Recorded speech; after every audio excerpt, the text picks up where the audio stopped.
In today's episode, we are going to talk about a playbook which can help you increase revenue by 150% without adding any extra SDRs or without expanding your sales team.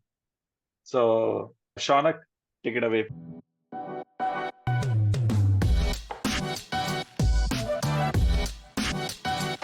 Yes. So have you heard of a company called Brex? Brex, yeah, Yes. corporate cards, right? Yes. Yeah. So they've raised around 1.2 billion in the funding, and they're like, I think valued around 10 billion plus from Peter Thiel, Y Combinator. I was listening to their CRO's talk in SDR, and he brought this very interesting topic, which is the biggest problem right now for the demand gen team and for the SDR team is basically the top of the funnel. Okay, because with budget cuts, the top of the funnel becomes very difficult to generate. And if you do not generate the top of the funnel, it is, I mean, you're playing with fire in some sense. So he is of the opinion that what are the most smart ways to generate pipeline than conventional cold outreach, anyways, which has substantially reduced in terms of its performance. The solution that Bexiar was talking about is very interesting, which is he goes back to the foundation, which is like instead of trying to get new accounts, what if you get into your CRM, see the existing relationships? Okay, so which can be broken into three parts. Okay, so you have existing relationships with your execs. A lot of execs have bought your product. Now they change job. When they change job, if you have that signal, that is a opportunity which is already warm. It's not a cold opportunity. Okay, and you can literally tap into that.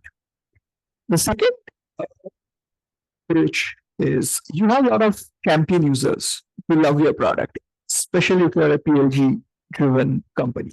You have a lot of folks who love your product. And when they change their job, they also become your champion. Okay, so they can open door for you to penetrate those accounts. This is a very interesting one. I found it when I was talking to one of our customers. So they were saying that they actually went through their CRM, found the lost opportunities. So they were not won, they were lost. They had a demo with them. So the idea was that the guys we have demoed, they have familiarity with you. So what if you can tap into their job changes as well? Okay. One thing that connects this across these pillars is that they have changed their job.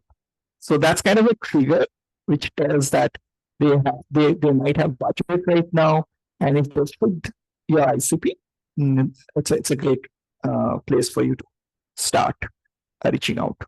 This looks really interesting, Shaunak. I'm interested in that KPI. Like, if I'm an SDR manager, like, what sort of KPIs will this hit?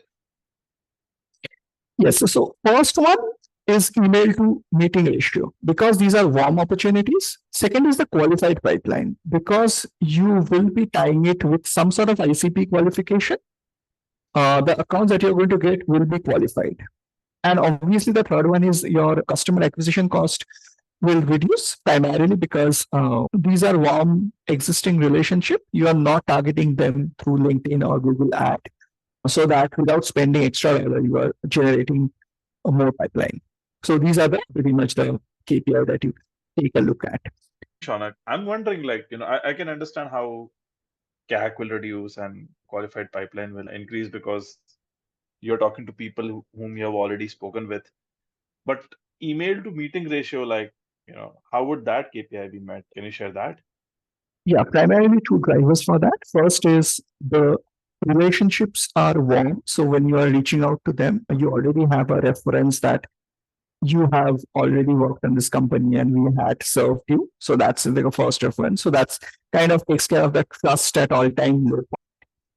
And I think the second is because you are reaching at the time when he has budget, because first 90 days, these two factors play together to boost your email to meeting ratio. I was just wondering, if you are a B2B SaaS company, which is fairly nascent, like a couple of years in, and customer base is small, so user base is also small. So how, like typically, I don't know how many people would be switching jobs every year, but this whole data set of, people switching out will be very low. But the third one is where, like, when I thought about it, could be really interesting because you might have a low customer base, but you might be talking to a lot of people throughout the year and giving them demos. And I think, yeah, leverage contacts that have familiarity, people who have seen a demo, regardless of them buying the software or not. So if you take that into account, now your sample size has increased of the people whom you should track for job switches. This could be really interesting, if somebody listening, if they're from a small B2B SaaS company, limited customer base, think about all the people that have familiarity with your product, all the people that have engaged and seen your product. All of them could be part of this playbook. Yes, you bring out an incredibly important point. Volume is a challenge indeed if you are starting off, you're new, or you are in a very niche market. In that case, as you mentioned, that's a playbook that we should. So, Shaunak, this is great, but how do we get started? How do we implement this playbook? Do you have any suggestions on that, or are you gonna pitch a $200,000 product? Yeah, so already has some features around that where you can track. In our experience, most of the people who are using LinkedIn Sales Navigator really do not have a good way to track that, and most of the time opportunities fall through the crack. So I'll suggest one playbook which we've seen getting implemented in multiple places, and you don't have to pay 200K to a vendor. So this is how you go about it. So go to Salesforce or HubSpot, figure out three categories. Okay, so first is the execs, decision makers who are already using your product. So you can mark them.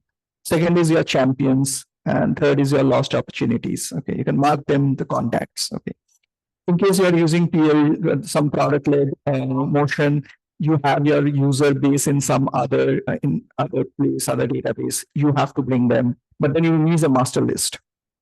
After that master list, you create a cadence, three cadence in your outreach. That what are you going to say when they change job? So the cadences are ready. So you have the target audience, you have the cadences. Now you put these target audience or these contacts in Zapier. And when I say put, you literally do not have manually upload. You can hook up your Salesforce with Zapier and then use a service like Proxical to continuously check whether they are changing job or not. You can schedule it weekly or bi-weekly or whatever you prefer. Once you find that they have changed their job, you also have to check whether they have gone to a new company which fits your ICP. So you need some sort of a logic over there, Clearbit, or you can use any other services to see whether they are fit or not. If they are fit, then push them to Slack. But it's recommended that you finally tie it back to your cadence, because a lot of time SDRs do not know what to do with this information. They have no clue like what to write. If you find cadence, all you need to do is whenever you're getting the signals, you push them through to the cadence, and the motion is already defined, and the mail goes out. If it's a call, they'll make the call or LinkedIn touches. So this is a predefined sequence. You can literally using very basic tool, you can create it. The challenge being you just have to manage the Zapier, the automation, because sometimes it breaks or something. And you have to make sure that that is working. But a very minimalistic dev effort, you can put together this stack and you can continuously track. I think that's a very well-rounded playbook, and hope the listeners found it useful. Drop your notes in the comment, try it out. Let us know if there's something else you would want us to dig deeper into. And yeah, thanks a lot for listening today.